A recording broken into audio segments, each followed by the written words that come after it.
What's going on, guys? Supersavage789 here, bringing you guys another video. And today we're doing What If Ash Became an Officer Part 4.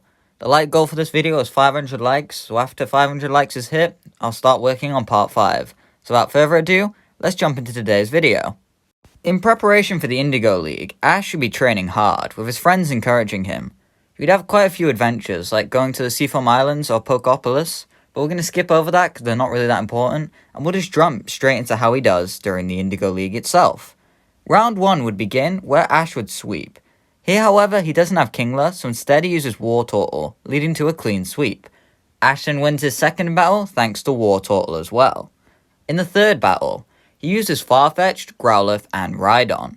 As for his final battle, he uses Bulbasaur, Growlithe, and Psyduck, which gives him the win thanks to Psyduck getting an intense headache. So Ash passes through the preliminaries. He then encounters Richie, where they would still become friends, only to realize they have to battle each other. Unfortunately for Ash, this goes the same, thanks to Charmeleon still disobeying. Ash is less beaten up over it though, instead just being more happy for his friend. After his loss, Ash doesn't stick around though. He realizes that he's going to go become a police officer, so there's a few calls he needs to make first. He calls up the trainer who gave him Farfetch, and tells him that he trained it as best he could. From here it's up to him to take over. He then sends it back, and the trainer begins his quest. Ash then calls up Flint, and thanks him for letting him borrow his Pokemon, sending him back Rhydon. So it means that Ash is down to 5 Pokemon. There is then a party at Pallet Town for Ash and Gary, as they still did pretty well overall. Thanks to Ash and Gary having more of a friendship, Gary would decide to stick around a bit longer to enjoy the party and vibe. Ash would be preparing to leave to become an officer when Oak calls him into the lab, along with Misty, Brock, and Gary.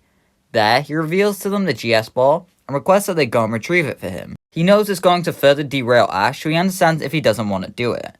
Ash then reveals that he'd be happy to help Oak. It's only a little bit longer anyway. Gary also decides to go, as he wants the chance to explore the famous Orange Islands. The gang all leave, where they are attacked by a group of Sparrow, led by a Pharaoh. Quickly realizing there is no other choice, Ash and Gary move to defeat their birds using their Pokemon. After not having him for a while, Ash decides to use Charmeleon, hoping it'll obey him, but quickly realizes it won't. So Gary's Blastoise has to handle the majority of the birds. The Pharaoh and Charmeleon would then lock eyes, where Pharaoh begins mocking it, causing it to get so enraged it evolves. Now with Charizard, it proceeds to fly up and body Pharaoh. Gary then catches the Pharaoh as it's a powerful Pokemon, and also to avoid it harassing any other Pokemon in the future. The gang move along where they have to get to Valencia Island. Since Jesse and James aren't here to run the blimp scandal, the group of 5 have to figure out another way to get there.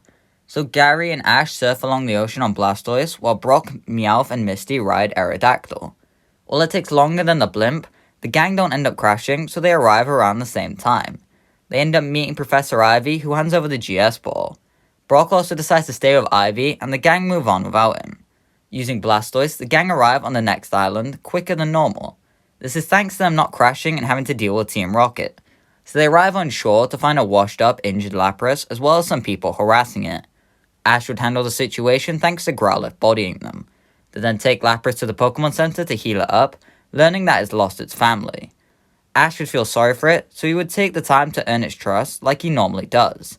Meanwhile, Gary would learn about the Orange League and shows interest in taking the challenge. So by the end of the episode, Gary reveals he'll be taking the Orange League challenge, and Ash reveals that he wants to help Lapras find its family. So he will add Lapras to his team. Meowth and Misty would also decide to tag along, as they have nothing better to do. Thanks to the gang arriving earlier than normal, and leaving earlier than normal, it means that they never meet Tracy, so he just stays on the island. The first place the gang arrive is Mikan Island, home of the first gym. Sissy reveals to Gary the challenge, being that he has to shoot things fast, and that they can only use water Pokemon. The challenge is rather easy for Gary, as Blastoise demolishes Sissy's Seadra, meaning he gets the Coral Eye badge rather quickly. After getting the badge, the gang arrive on Mandarin Island, where the evil Pokemon things occurs like normal, except obviously Jesse and James aren't there. The gang would also go on to meet Crystal Onyx with relative normality. On Pinkan Island, Ash wouldn't rile up the pink Rhyhorn since he knows how to properly handle one, so they merely observe it for a little while before it leaves. Officer Jenny then shows up and tells them they need to leave, which they would. They then end up arriving on an island that is undergoing a fossil hunt, leading to Kabuto all reviving by the end. Here I could see Gary catching one for research purposes, as well as since he's shown an interest in fossils in canon. The gang then meet up with a girl called Marina, who happens to be a water-type expert. Misty decides to battle her using Staryu and Goldeen. Since she never caught Psyduck, when the Golduck appears, she doesn't mistake it for hers. Instead, she decides she wants to catch it, as does Marina. So the episode instead involves a duo trying to catch Golduck, but getting in each other's way. Misty would come out on top though, meaning she now has 2 additions to her team than what she originally had.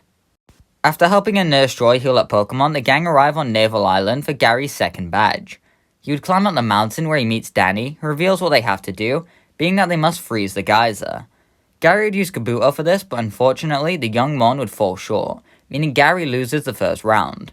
Then Gary has to make a sleigh out of ice using 3 Mons. Gary would decide to use Arcanine, Blastoise, and Pharaoh. While Blastoise and Arcanine are doing pretty good, Pharaoh is refusing to help his trainer. Gary tries to plead with the bird, causing it to glare at him in anger.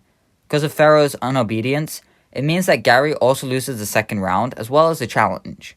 Danny tells Gary that he'll be waiting for him to return for a rematch when he can control his Pokemon. The gang would all head to a nearby Pokemon Center to rest up and relax. Gary's still a bit shook up at his loss though. Meowth tells him not to sweat it. He has dozens of Pokemon, so next time he'll win. Ash tells the feline it isn't that simple though, understanding Gary's thought process. Gary wants to befriend his Pharaoh. He doesn't want a Pokemon who hates him. He needs to figure out why that is. So Gary would send out Pharaoh and sends Meowth to reason with him. While Meowth is nervous, it does approach the bird. Pharaoh does end up attacking, shouting all the while it does. It explains that it's angry it got taken away from its flock after they invaded its territory. Realizing this, Gary decides to try and make Pharaoh feel better. He gives him better food and promises him they can return there when he's done. Ultimately though, nothing works in achieving its goal. So Gary would grab Pharaoh's ball and approaches it. He apologizes to it for taking it away from its family. He doesn't blame it for hating him, so he's sorry. He then grabs the ball and breaks it, releasing Pharaoh, taking the bird aback. It flies away, though it does look back briefly to see Gary shed a tear. The next day, Gary would re-challenge Danny. He would still lose the first round unfortunately and arrives at the second. He sends out Arcanine and Blastoise like he did originally. As he reaches for a third Mon though, he hits a Squawk and turns to see Pharaoh return. It looks at Gary, determined to help, which he agrees to. Thanks to Pharaoh helping, he manages to successfully make a sleigh.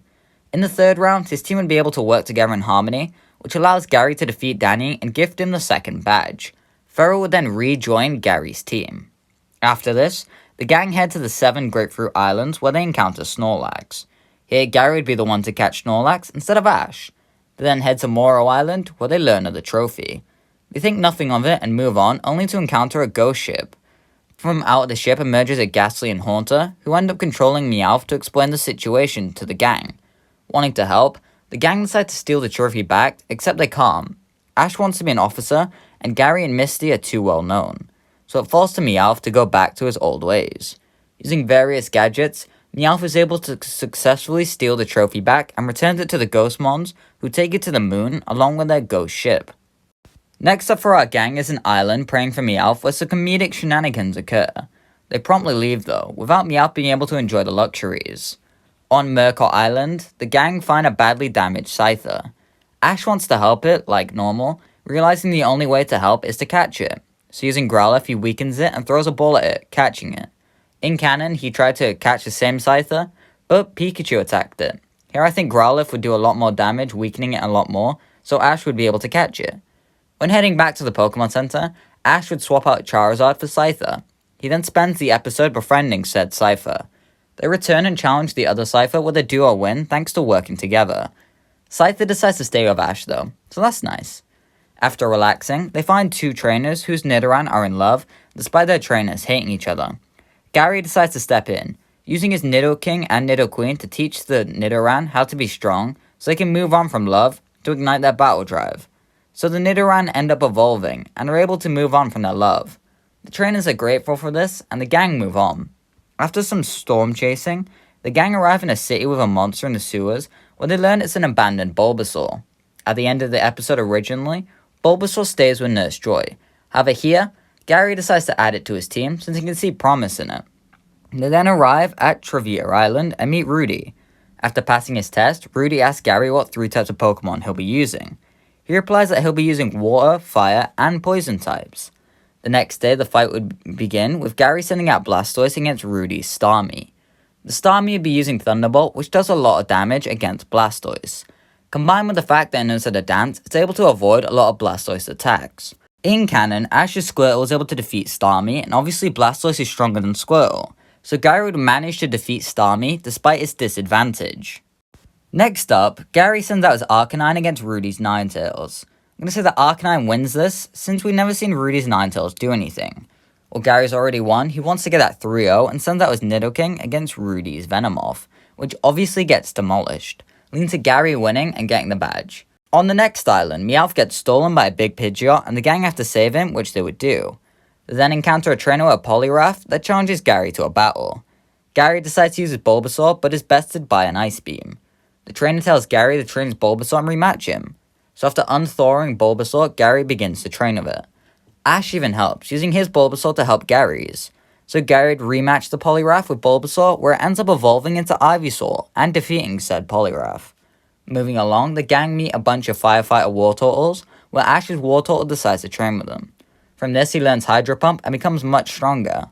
After Gary bodies a little boy, he arrives on Kumquat Island for the final gym badge against Lunana. She tells him it's a double battle, so he decides to pick Nidoking and Nidoqueen. Thanks to the nature of the Mons, he's able to easily command them in perfect synergy and get the final badge. Then end up on the island where Misty still catches Poliwag. As the gang head to challenge Drake for Gary's final battle, we'll leave off this timeline for right now.